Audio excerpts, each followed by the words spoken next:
Shruti Smriti Purananam Alayam Karunalayam Namami Bhagavat Padam Shankaram Loka Shankaram Shankaram Shankaracharyam Keshavam Badarayanam Sutra Bhashya Kritau Vande Bhagavantau Punah Punaha Sada Shiva Samarambham Shankaracharya Madhyamam Asmadacharya Paryantam Vande Guru Paramparam. Om Sahana Bhavatu Sahanau Bhunaktu Sahaviryam Karavavahai Tejasvina Vaditamastu Ma Vidvishavahai. Om Shanti Shanti Shanti.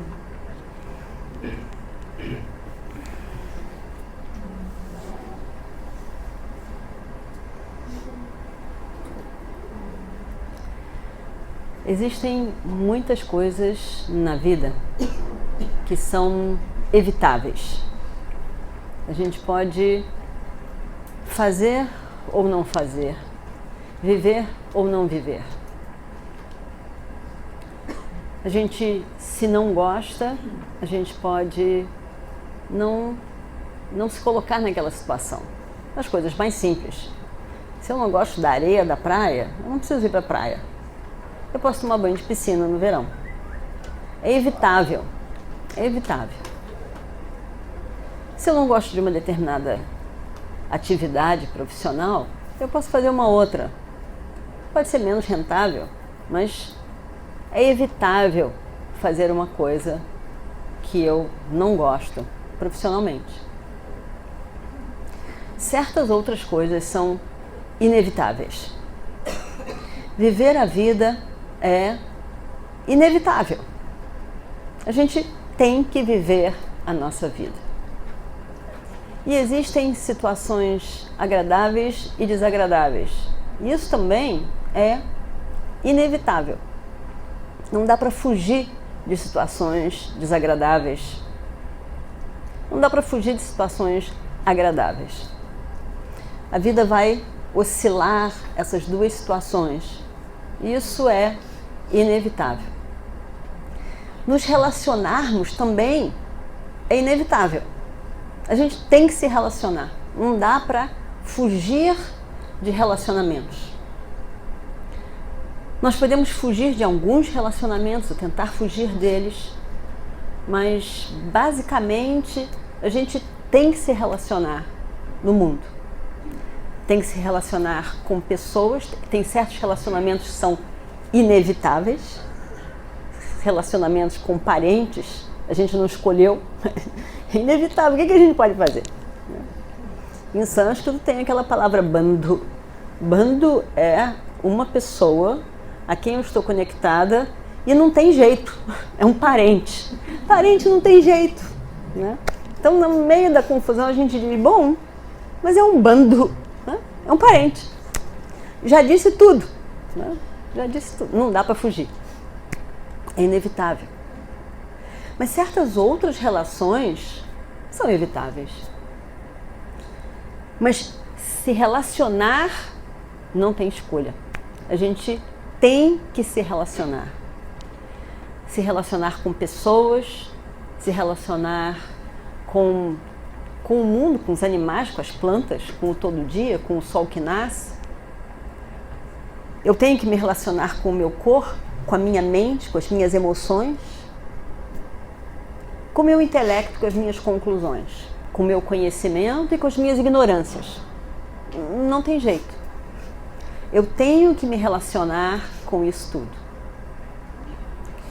E, apesar de parecer muitas vezes algo frustrante, que a gente tem que lidar com isso tudo, porque muitas vezes a gente gostaria que fosse diferente, né? Eu gostaria que meu corpo fosse diferente. Mas não tem jeito, ele é desse jeito. Mas eu gostaria que fosse igual daquela outra pessoa ali. Não tem jeito. Eu queria que meu cabelo fosse bem liso, assim, e bonito. Mas que jeito? Não tem jeito. Mesmo que a gente faça uma escova progressiva, né? Uma escova progressiva? Escova progressiva? Ainda assim, poucos dias depois, acabou. Já foi-se a sua escova progressiva.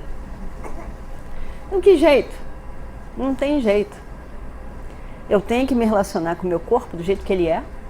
Eu tenho que me relacionar com as minhas emoções. E isso é uma coisa muito interessante também. Porque a gente muitas vezes se diz que a gente tem que viver o agora, viver o agora. E o que é o viver agora?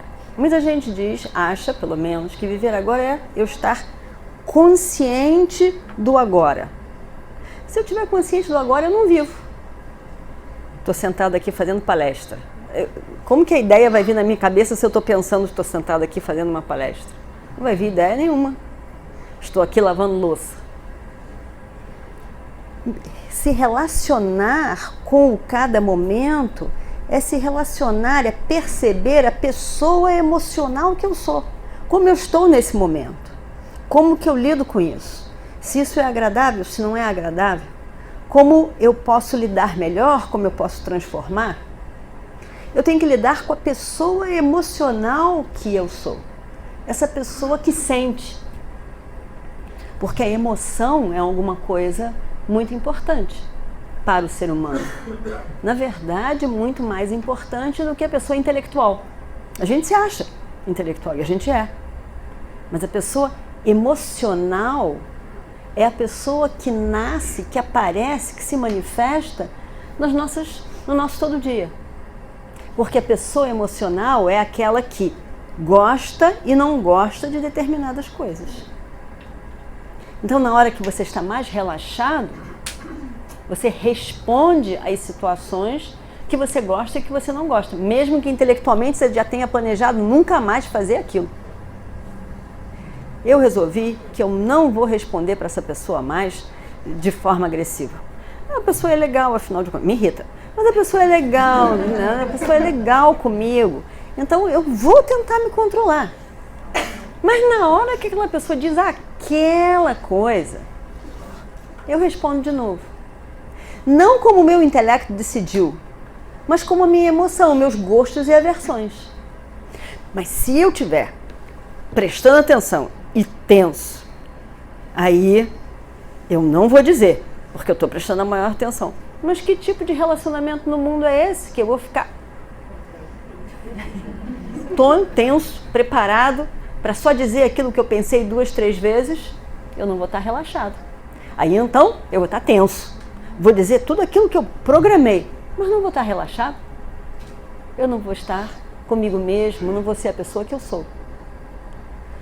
Então eu tenho que lidar com as minhas emoções.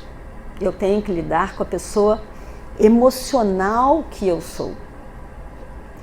E ao me relacionar com as pessoas, que pode ser muito difícil, e sempre é difícil, eu estou me relacionando com as minhas emoções, basicamente. Eu estou lidando comigo. Eu estou lidando com o outro. Mas, basicamente, eu estou lidando comigo. Olhando para essa pessoa, ou pelo menos deveria estar olhando, para essa pessoa, como que ela sente, como que ela responde. Por que ela responde dessa maneira? Por que eu respondo dessa maneira? Para essa pessoa, se fosse outra, eu seria muito mais tolerante. Por quê? Então, o entendimento das nossas emoções, a percepção das nossas emoções, porque ter emoção é inevitável. Como ser humano, nós sentimos tantas coisas, percebemos as situações como algo agradável ou desagradável. Eu gosto, raga, eu não gosto, doecha. Não tem jeito. É assim que é. Mas nós podemos lidar melhor. E esse lidar melhor se torna uma vida de yoga. Não, o projeto aqui não é não reagir. O projeto aqui é entender as minhas reações e poder lidar melhor com elas. Então, é me relacionar com a pessoa emocional que eu sou. E aproveitar as minhas relações para poder lidar melhor com as minhas próprias emoções, que é a minha base de vida. Todas as nossas experiências levaram a que a gente percebesse, sentisse de uma determinada maneira, escolhesse o mundo a partir das nossas experiências passadas. Então, lidar melhor com isso. Então, nós estamos nos relacionando com outras pessoas, que é inevitável, mas isso nos faz relacionar com a gente mesmo, que se torna um instrumento para o meu crescimento, a minha maturidade emocional. Se eu não me relaciono com as pessoas, se eu fico em algum canto, escondido, porque eu não quero me chatear, porque eu não quero reagir, porque eu não quero me expor, também eu não cresço, eu fico completamente estagnado. Então, a razão desses relacionamentos inevitáveis é de forma que eu possa amadurecer. Mas, ao mesmo tempo, é muito difícil. Os relacionamentos são difíceis e eu quero ser feliz, afinal de contas. Esses relacionamentos dão muito trabalho, né? Eu quero ser feliz. Mas até para a gente realmente estar satisfeito, a gente vai precisar de dividir com alguém essa beleza, esse encantamento, a menos que a vida seja só de zap, né? Tudo aí facilita por um lado. Olha só que coisa linda, tira foto, manda. Mas aí, e a outra pessoa? Legal, bonito, a gente dividiu, mas não tem uma emoção maior, não tem um embate, não tem uma troca, não tem uma pessoa ali. Então, não tem jeito. O relacionamento, os nossos vários relacionamentos, tem que acontecer. Nós basicamente somos essa pessoa emocional. A mente funciona de tal maneira que o intelecto questiona e entende as coisas que acontecem pra gente. Então, uma situação. A gente entende intelectualmente como que aquilo aconteceu, eu não gostei porque essa pessoa disse isso, e se fosse diferente, eu acho que eu gostaria mais. Tudo isso é o intelecto. Mas o registro que fica guardado em nós é um registro emocional. Daquilo que eu gosto, daquilo que eu gostei, daquilo que eu quero, portanto, repetir, que é o que me faz relaxar. Estar bem e relaxar. Sem barreira, sem ficar calculando alguma coisa, mas simplesmente relaxando. Então, basicamente, nós somos essa pessoa emocional. A pessoa emocional se constrói pela pessoa intelectual. Mas, basicamente, o mais forte em mim é a pessoa emocional. As minhas emoções, essa pessoa mesmo que se apresenta. Mas, devido a isso, é que a vida fica difícil e confusa. É por causa da emoção que são todos os problemas. Porque eu gostaria que fosse de uma outra maneira, mas aquela pessoa não quer dessa maneira, e aí eu não gosto disso, eu gosto disso, eu quero repetir, eu não quero, e aquela pessoa isso, e aquela pessoa tem uma outra bagagem, eu tenho uma outra bagagem. Certas coisas nós combinamos, mas certas outras coisas nós não combinamos, e todo o problema se estabelece assim. Se nós formos só lidar com as emoções, aí nós vamos ter a psicologia, todo um trabalho de um aspecto de yoga, e vamos ter melhoras e momentos difíceis. A nível psicológico, a nível do trabalho da nossa mente, não existe solução definitiva.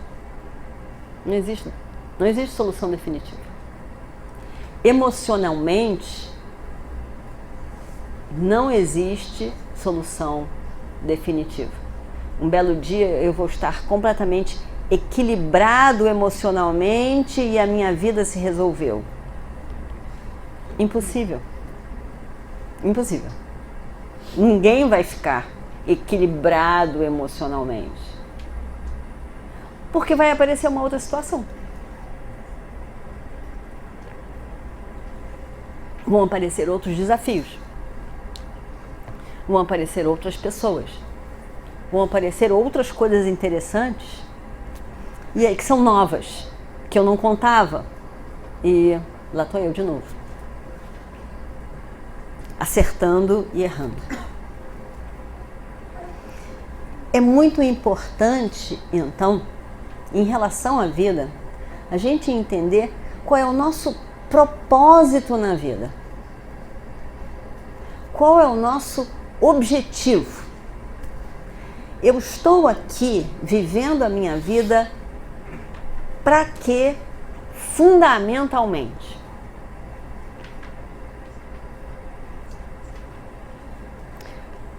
Entender o que é principal e o que é secundário vai nos trazer um relaxamento, não porque a gente domina tudo, mas porque a gente consegue gerenciar. O equilíbrio da vida é poder gerenciar essa pessoa que nós somos e gerenciar, então, a vida com isso. Mas sabendo o que é muito importante e o que é secundário. Se eu, por exemplo, apresento um problema na área digestiva, eu tenho um problema de estômago, problema de intestino, eu estou passando mal, isso é constante, não sei o que pode, o que é, o que não é. Eu vou ter que descobrir qual é a causa disso. Aí eu faço vários exames, acabo descobrindo que eu tenho um problema tão comum hoje em dia, que é o problema do como é que é o negócio? Do glúten. Eu tenho um problema de glúten. Todo mundo tem problema de glúten. Eu tenho um problema de glúten. Então, aí eu começo a não comer coisas com glúten. E eu começo a melhorar. Que coisa incrível, né? Aí eu vou lá no médico. E o médico diz: seu problema é o glúten. Ao mesmo tempo, o sistema digestivo ele precisa de um trato, de um cuidado. Então, você tem que beber água suficiente. Você tem que fazer exercício, não pode ficar parado. Tem que fazer exercício, né? Tem que fazer exercício. Gosta de algum exercício? Gosto disso, gosto daquilo. Tá bom, se você gosta disso, faça isso. Tem que fazer exercício. Não gosto de nada. Então vai andar. Anda. Mas tem que fazer um exercício. E tem que prestar atenção o que come, como que come. Basicamente, uma indicação para todo mundo, muito fácil, não precisa ir para médico, eu estou dando agora. Não coma em pé. Não beba água em pé. Nem café. Senta.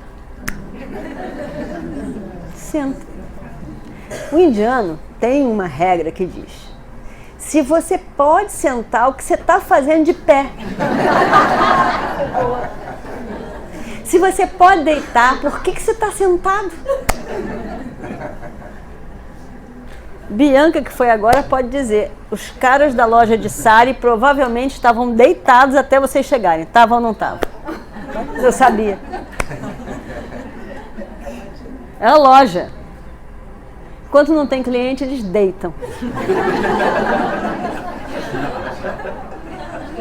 Aparece o cliente. Levanta, devagarzinho, nada de pulos.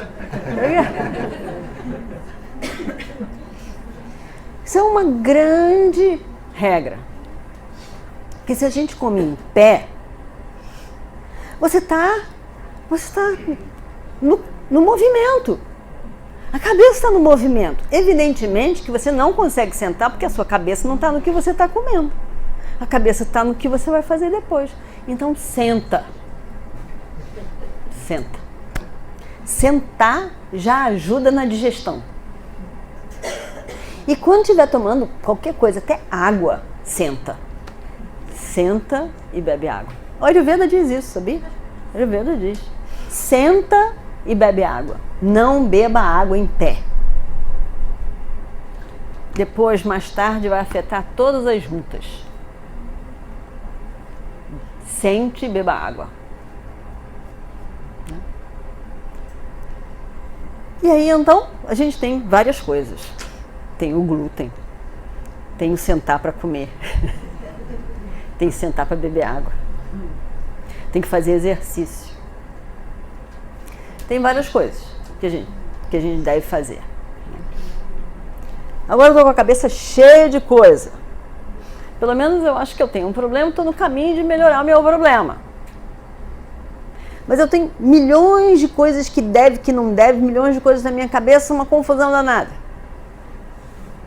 Primeira coisa que eu tenho que fazer é estipular o que é mais importante.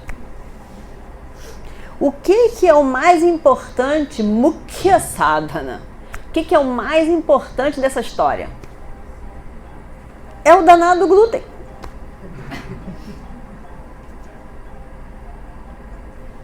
Ainda assim, o médico vai dizer que é. Ainda assim, tem um outro grande fator, que é o emocional também. Que se fosse só ele, comer sentado já ia ajudar também bastante. Porque a gente está sempre correndo para um lado e para o outro. Mas o ponto principal do meu problema, ou de qualquer problema, é a gente estabelecer Mukhya Sadhana, Avantara Sadhana. O que é a minha solução principal? E o que é a minha solução secundária? A solução principal, eu não posso abrir mão.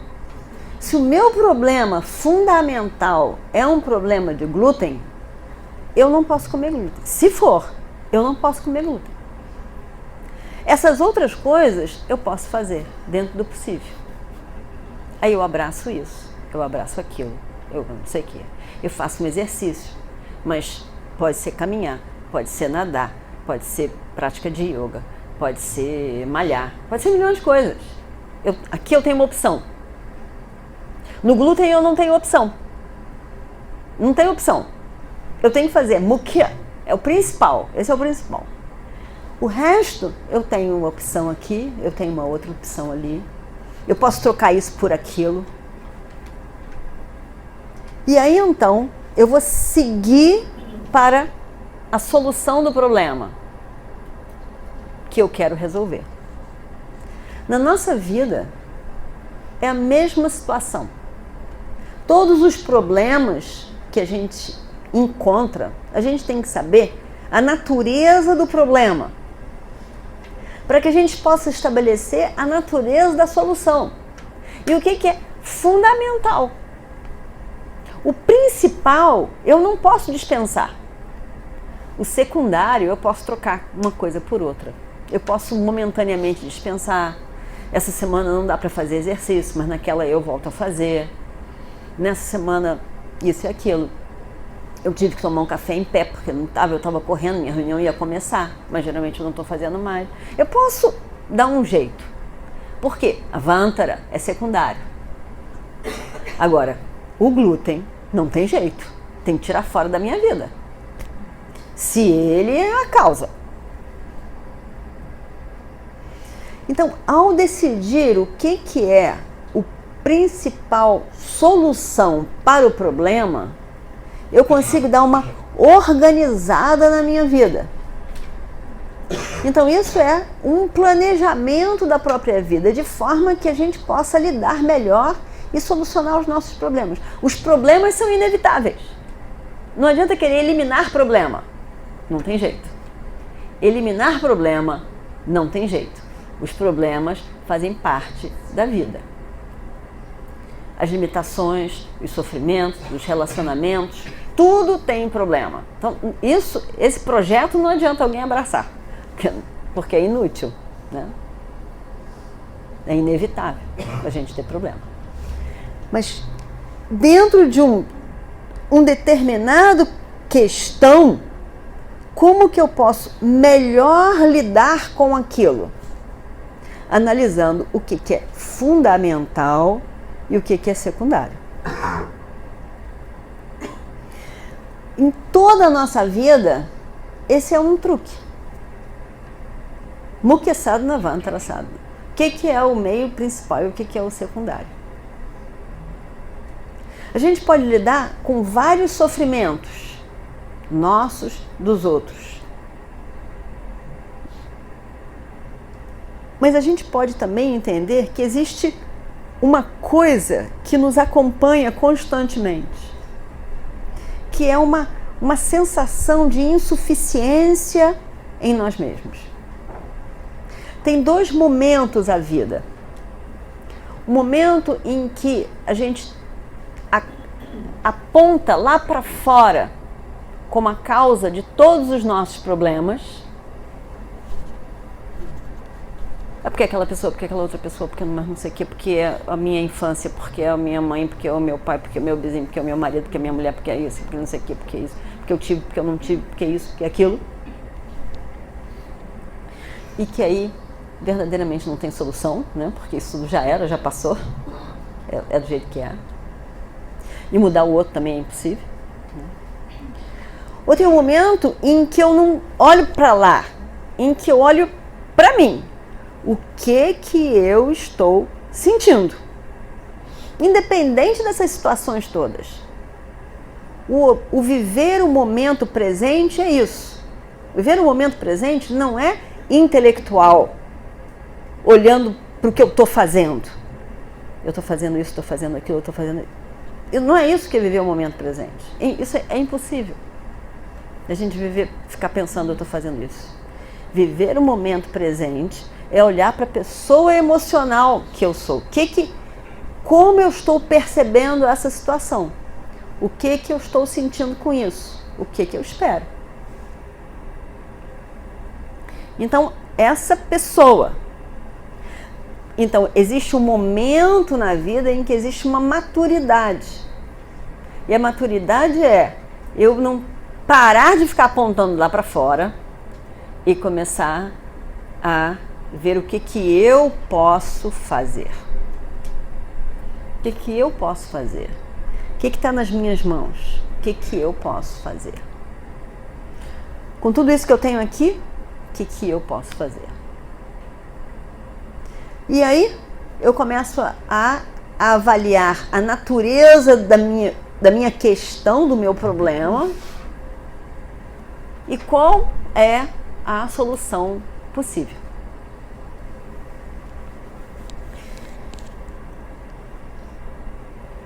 O sofrimento humano é comum a todos. A sensação de carência, sensação de limitação é comum a todos. Nós todos, apesar de não parecer, a gente pode dizer, mas aquela pessoa é muito segura, mas nós todos, como seres humanos, nos sentimos limitados, carentes, em vários momentos, em várias situações, frente a várias coisas.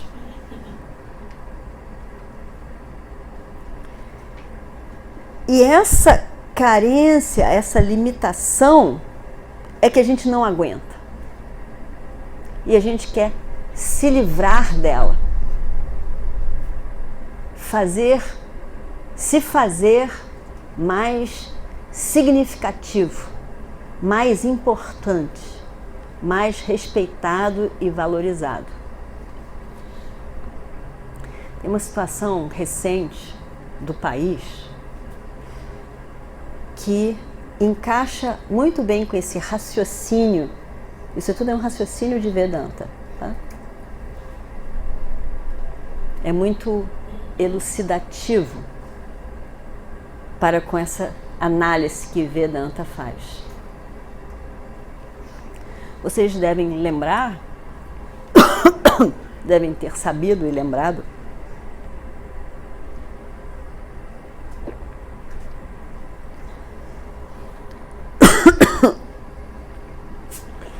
da situação que andou acontecendo no presídio de Amazonas, né?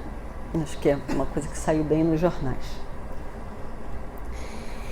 E em outras partes do país, do Brasil também, lá foi uma situação, brigas de facções no presídio, né?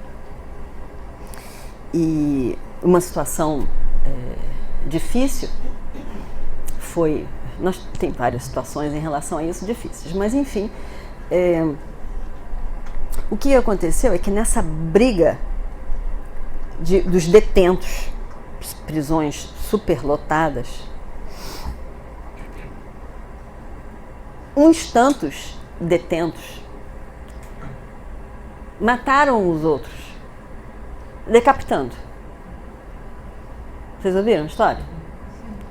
Não? Alguns ouviram, outros não. Isso é uma coisa incrível. É uma coisa bárbara, né? É bárbaro. Como que isso pode acontecer? Um juiz do Amazonas ficou, eu não me lembro o nome dele, eu devia me lembrar, porque realmente é um homem especial, mas eu não me lembro o nome dele agora. Ele ficou surpreso com essa história. Como que um ser humano faz isso? Né? Como? Se ele decapitasse um policial, a gente ia poder dizer que era o policial com o prisioneiro. Você pode entender a relação, tudo bem. Um colega. Como que o ser humano é capaz de fazer tal coisa?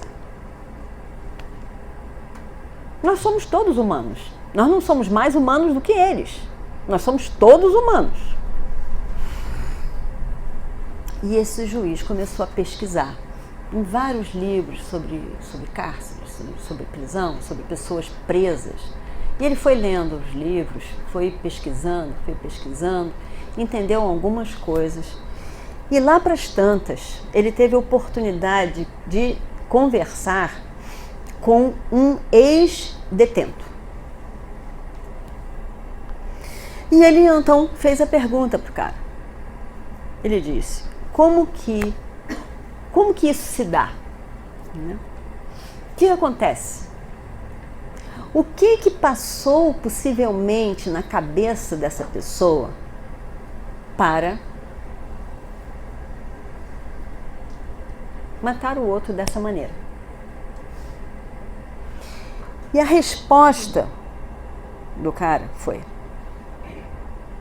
mas olha, doutor, a situação lá dentro não é fácil. Uma pessoa que entra ali por furto é uma coisa ridícula, porque nem armado o cara estava. Se uma pessoa entra naquela prisão, no meio daqueles outros que fizeram milhões de coisas, por furto, ele é desrespeitado. Ele não vale nada. Ele não fez nada. Ele é um bocó.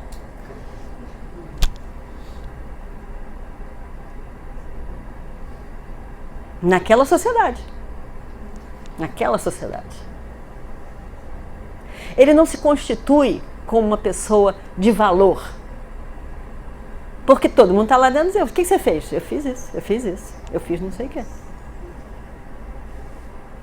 Ele é o lixo do lixo. Ele é o lixo do lixo. Agora, ele ficou pensando, ele não vai sair de lá. Não tem data para sair. Quem é a comunidade dele? É essa. A comunidade dele, a sociedade dele, é dos presos. Os seus pares. Em relação aos pares, ele não valia nada. Então, ele não valia nada mesmo.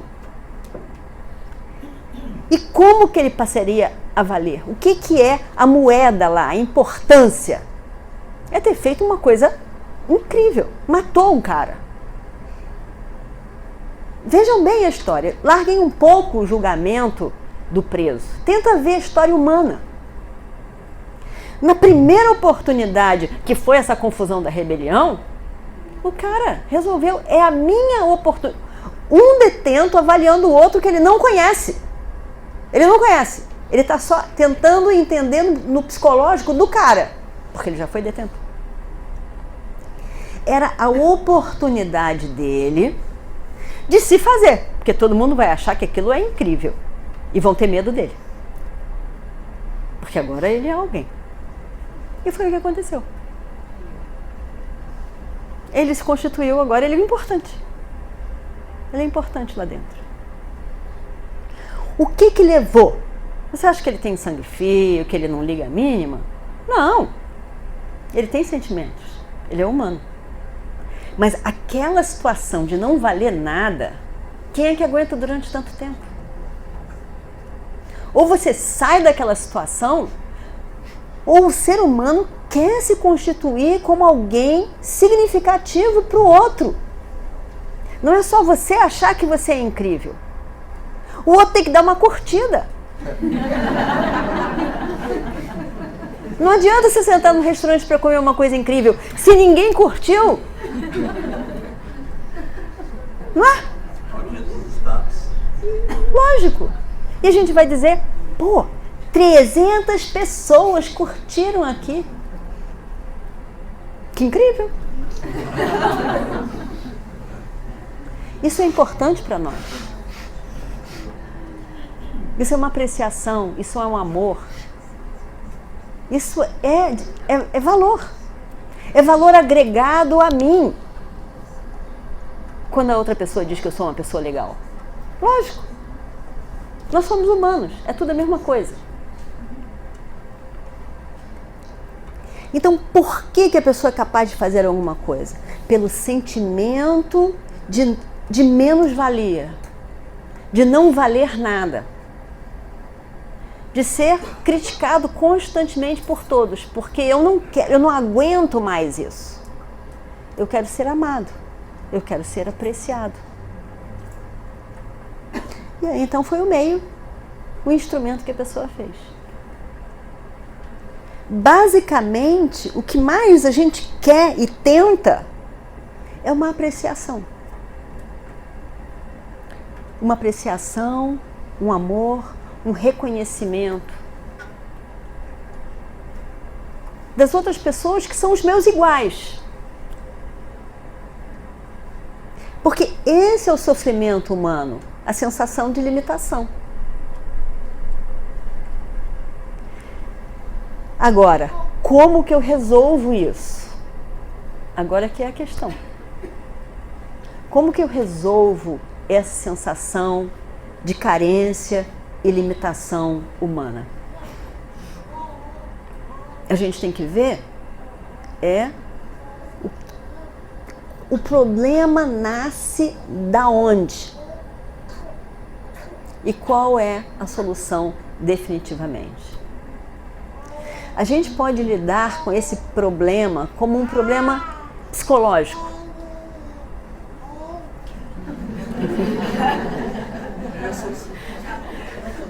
A gente pode lidar como um problema psicológico. A nossa carência, a nossa limitação, a nossa sensação de faltar alguma coisa, nós podemos lidar com isso como um problema psicológico.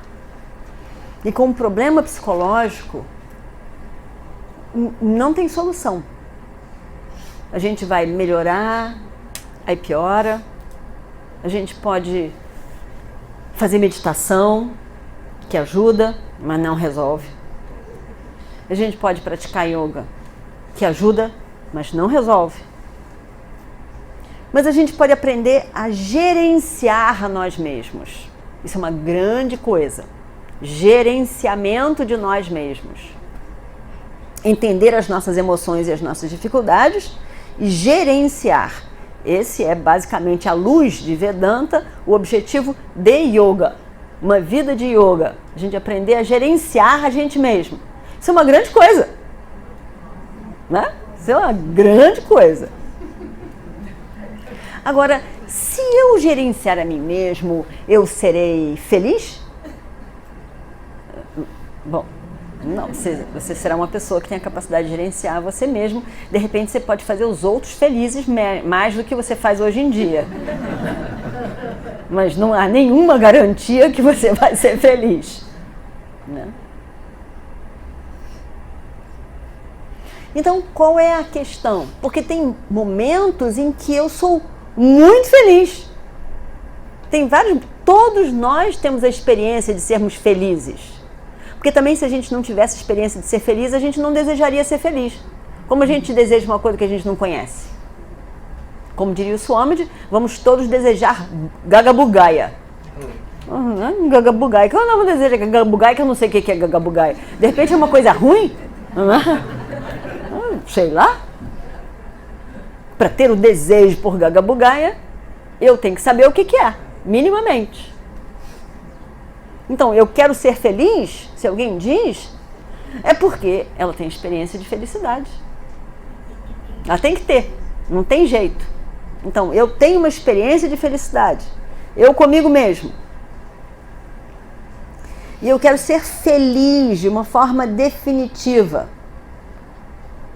para poder lidar com o mundo e me relacionar. Para poder viver o mundo e me relacionar. Aí a pessoa pode correr atrás de duas questões, que é resolver minimamente o seu emocional e a mente, os problemas, os relacionamentos, a vida,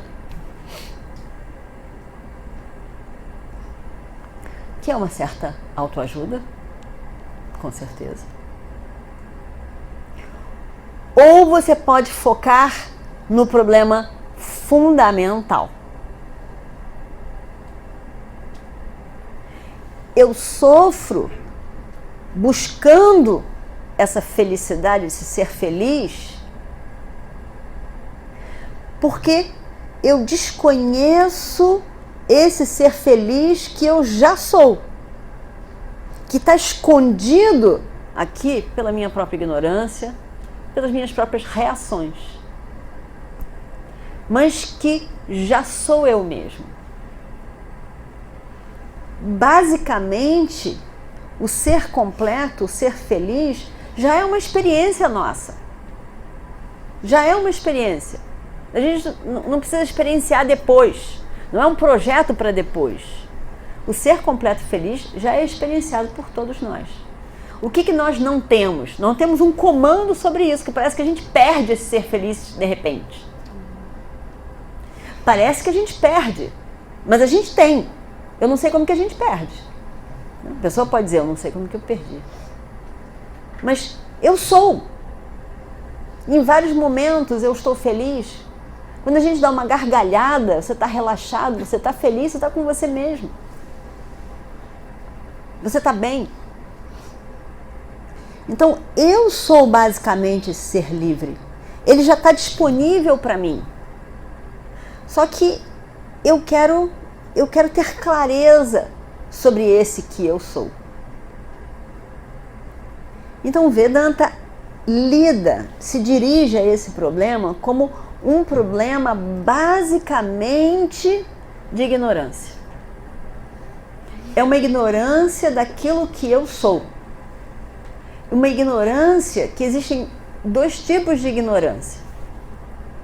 uma ignorância em que eu ignoro 100%. Eu nem sei que existe um planeta desconhecido aí. Isso não me afeta nada. Eu desconheço, para mim ele não existe. Mas aqui, a ignorância é em relação a quem eu sou. E essa ignorância não vem somente ignorância.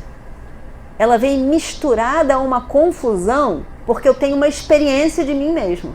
Eu tenho experiência e ignorância. Então existe uma confusão.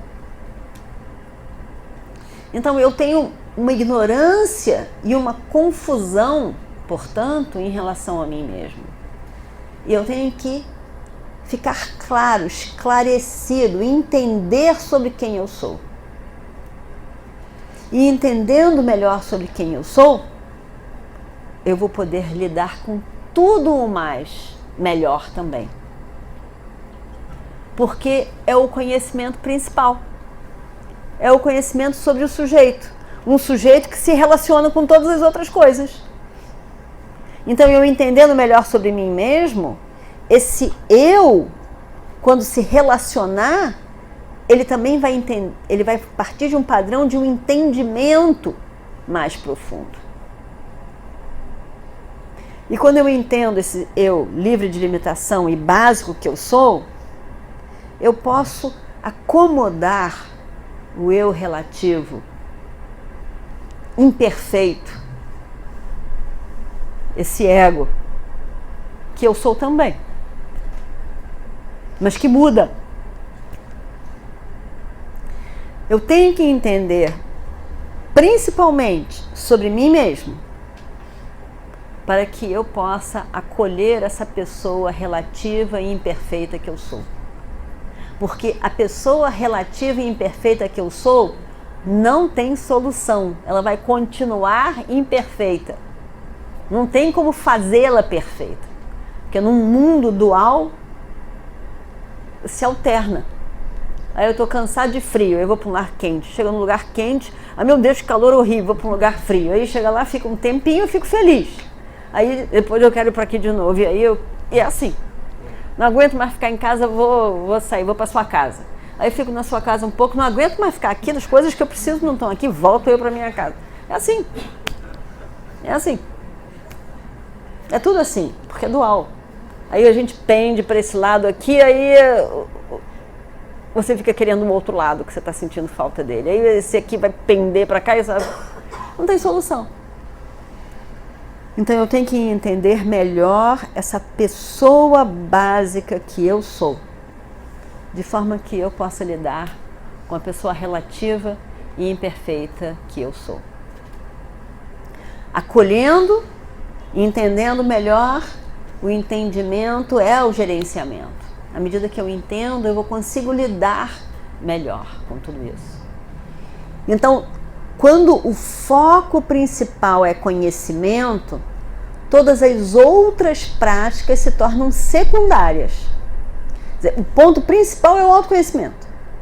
A meditação vai ajudar, a prática de yoga vai ajudar, os valores vão ajudar, a respiração, vários tipos de exercício, tudo vai ajudar. Tudo. Vai ajudar, não vai resolver. O que vai resolver vai ser o entendimento claro daquilo que eu sou. Então, um é o principal e o outro se torna o secundário. O secundário é variável, o principal eu não posso abrir mão. O principal é o principal. Quando a gente vai viver a vida, mesma coisa. A gente tem que ver na nossa vida o que é o principal. Eu vou entrar para um negócio. Alguém me chama para fazer um negócio. Quer ser meu sócio, não sei aonde? Ah, quero. Tá bom, eu não tenho dinheiro nenhum. Não, você entra com a cabeça, eu entro com dinheiro. Tá ótimo. Tá bom, né? Tá bom.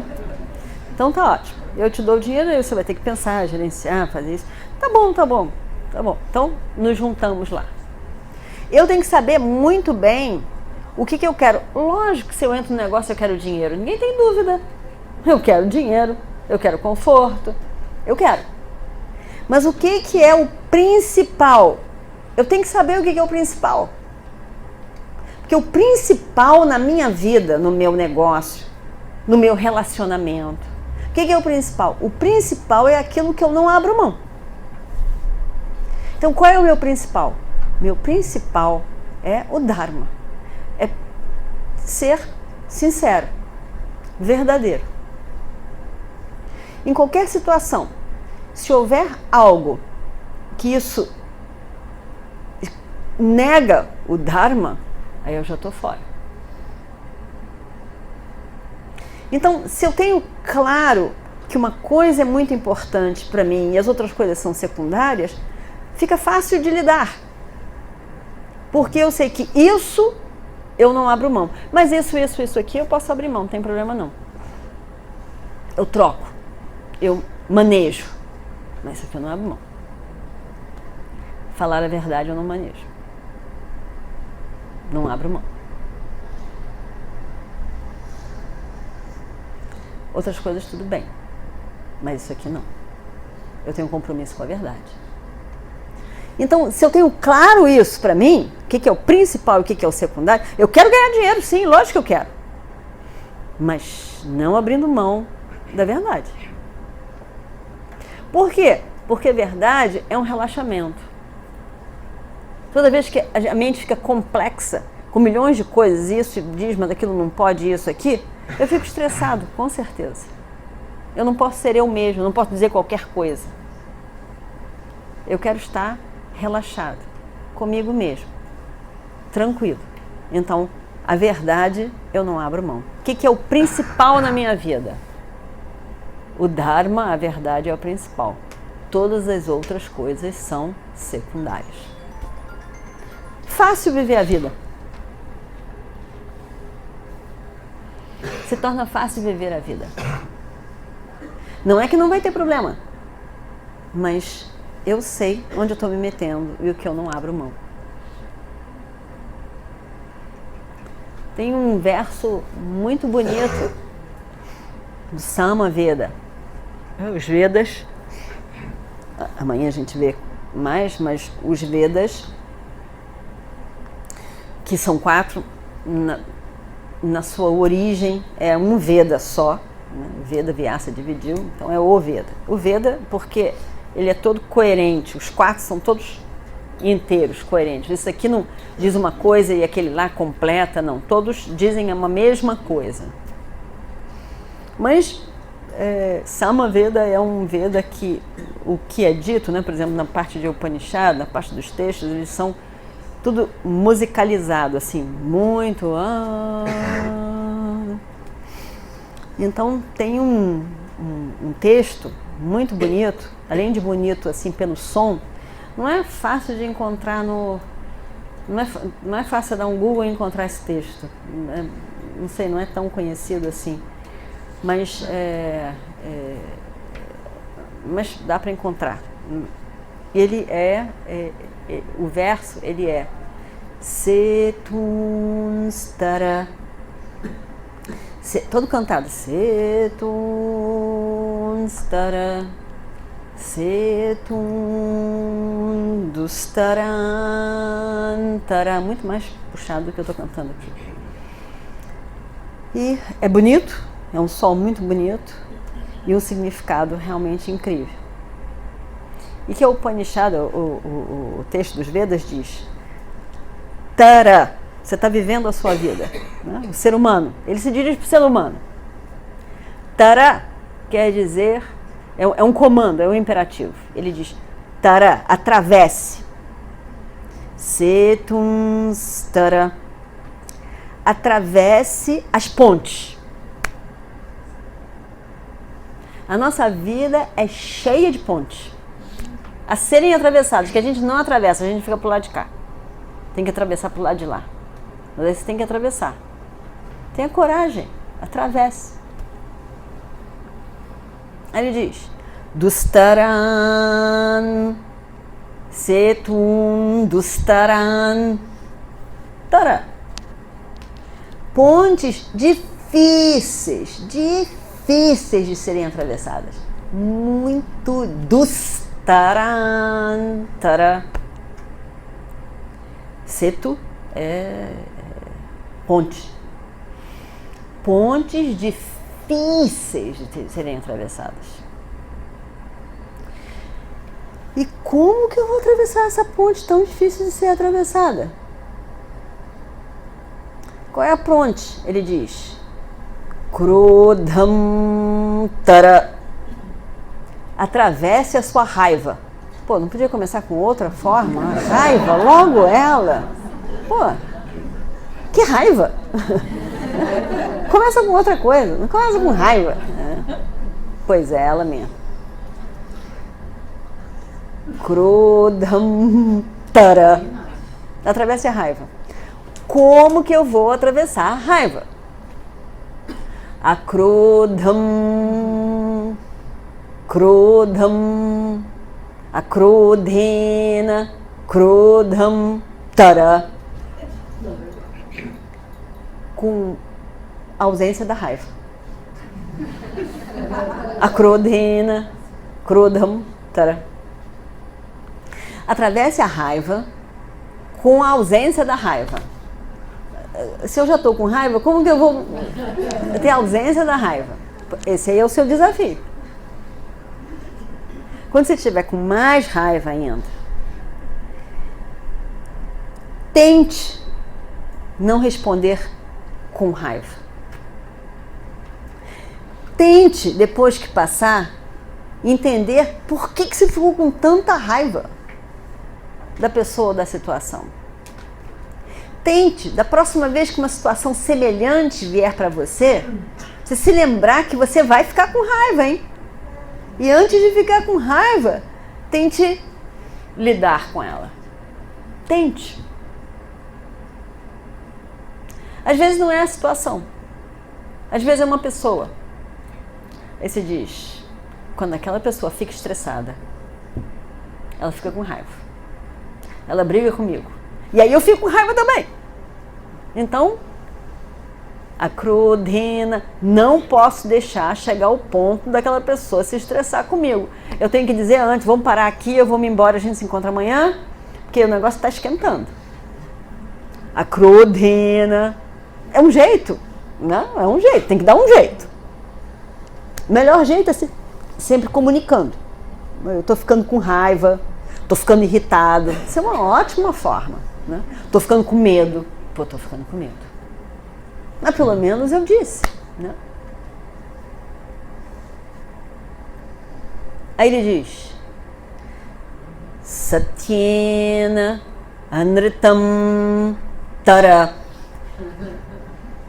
Atravesse Anritam, o falso, a falsidade, o falso, a mentira. Como que eu vou atravessar a mentira se eu já estou... É tão mais fácil, sabe? A gente diz um negócio, não é verdade, eu sei, mas a gente diz um negócio é ficar livre. Satyena, através de um compromisso com a verdade. Fique livre, atravesse essa mentira na sua vida. Quando tiver com aquela ponta da língua de dizer um negócio que não é pequeno ou grande, Satyena Anritam Tara.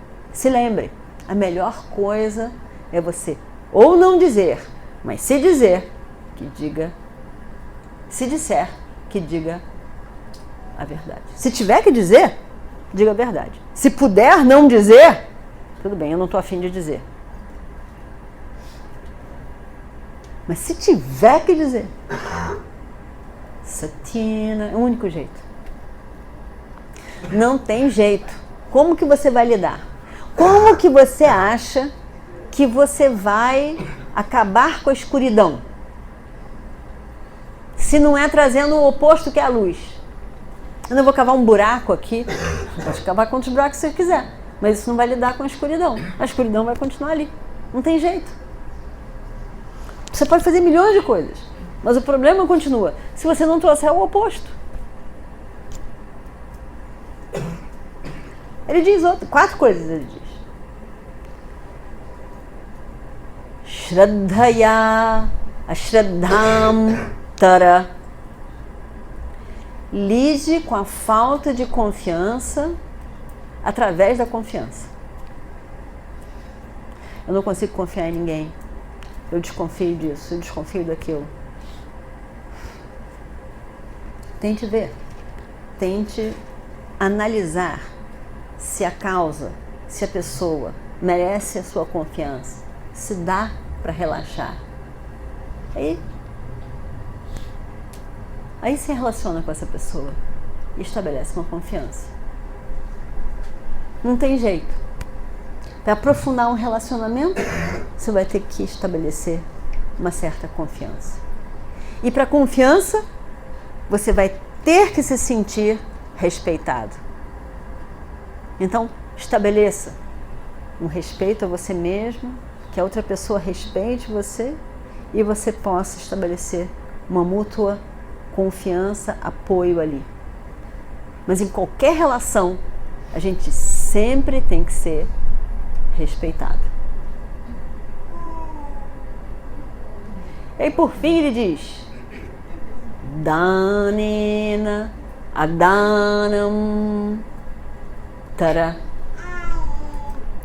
Ultrapasse a incapacidade de dar, de doar. Doando. Ultrapasse o apego às coisas. Doando. Doando o que você não precisa. Doando para boas causas. Doando. Estique a mão e ajude uma outra pessoa que esteja precisando, que você saiba que seja uma boa causa. Então, em todas as situações da nossa vida, o instrumento vai ser lidar com elas, trazendo aquilo. Eu me irrito constantemente. Eu tenho um ciúme danado. Você lida com aquilo. Tentando, por quê? Por uma competição. Quando a pessoa diz que eu consegui isso, eu consegui aquilo, me dói lá no fundo. Por que dói? Porque eu gostaria de ter conseguido também, ela conseguiu e eu não consegui. Traga o oposto. Tente acolher. Que bom. Tente ver o lado legal. A pessoa conseguiu uma coisa que você não conseguiu. Nesse equilíbrio das emoções, a gente consegue lidar com a nossa vida melhor.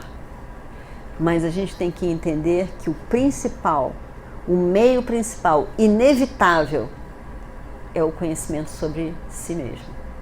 Entender sobre quem eu sou. Joga uma luz nessa pessoa, que é o centro de todas as relações. E aí então realmente faz uma diferença. O conhecimento é o ponto principal. Todas as outras coisas que vão ajudar, mas são secundárias. E em todas as áreas da nossa vida, a gente vai se sentir mais confortável e seguro, na medida que você entender o que é mais importante para você, o que é secundário. O mais importante a gente não abre mão. O que for secundário, dá para negociar. Em relação ao autoconhecimento, não dá para negociar. Ele é fundamental. Esse autoconhecimento é o objetivo único, na verdade, de Vedanta. É o objetivo único. Todas as coisas se constituem porque a gente precisa de uma maturidade, a gente precisa de uma mente preparada. Aí então tudo ganha importância. Mas o que é realmente importante é o autoconhecimento. E essa é a visão básica de Vedanta, da Bhagavad Gita, das Upanishads, de textos como Ramana, que a gente vai estudar amanhã, o Upadeshasara. O objetivo é o entendimento de nós mesmos. E aí, a partir daí, todas as outras coisas ganham importância. Parece que é a mesma coisa. Por que não é a mesma coisa? Você dizer que tudo isso é importante, você dizer que meditar é tão importante quanto estudar, por que não? É uma questão de Mukha Sadhana e Avantara Sadhana. O que é o mais importante? Se o meu problema básico é um problema com glúten, é negociável, não dá para negociar. Eu posso negociar as outras coisas, mas isso eu não posso negociar. Se verdadeiramente, primeiro eu tenho que me certificar. Mas se isso não é negociável.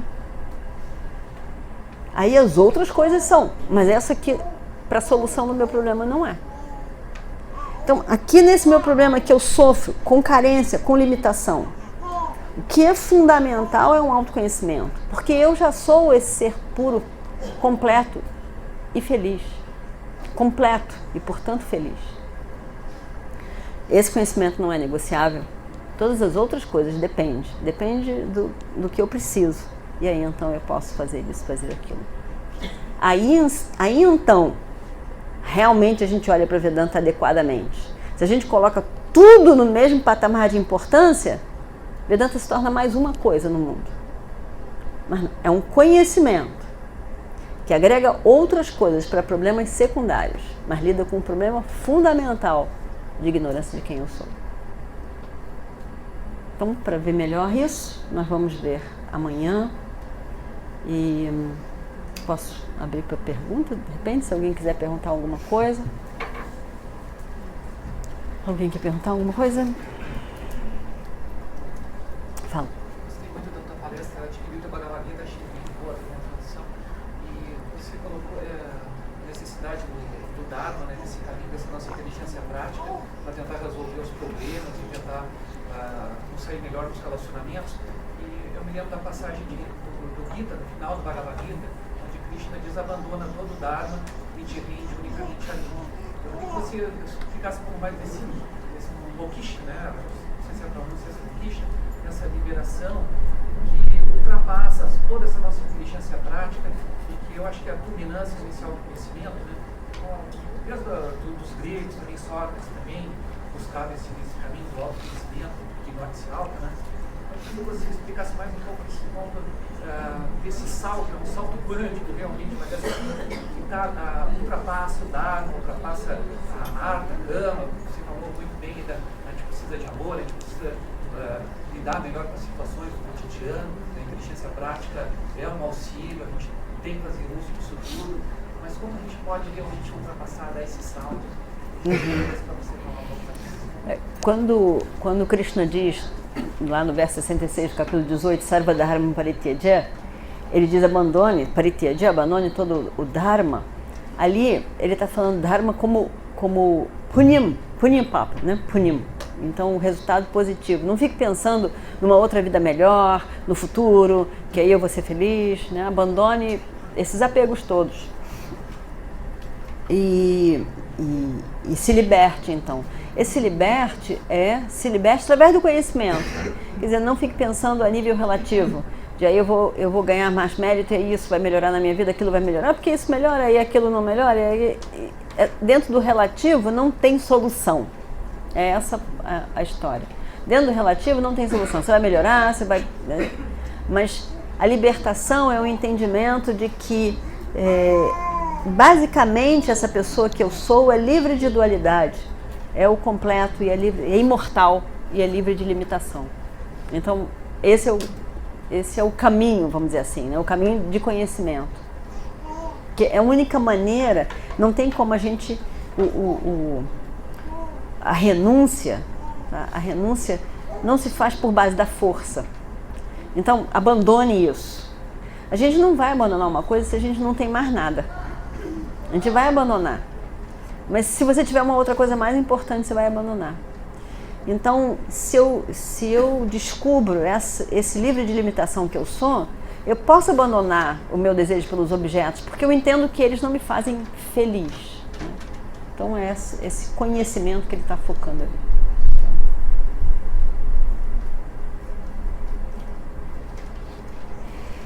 Bom, então, deixamos para amanhã.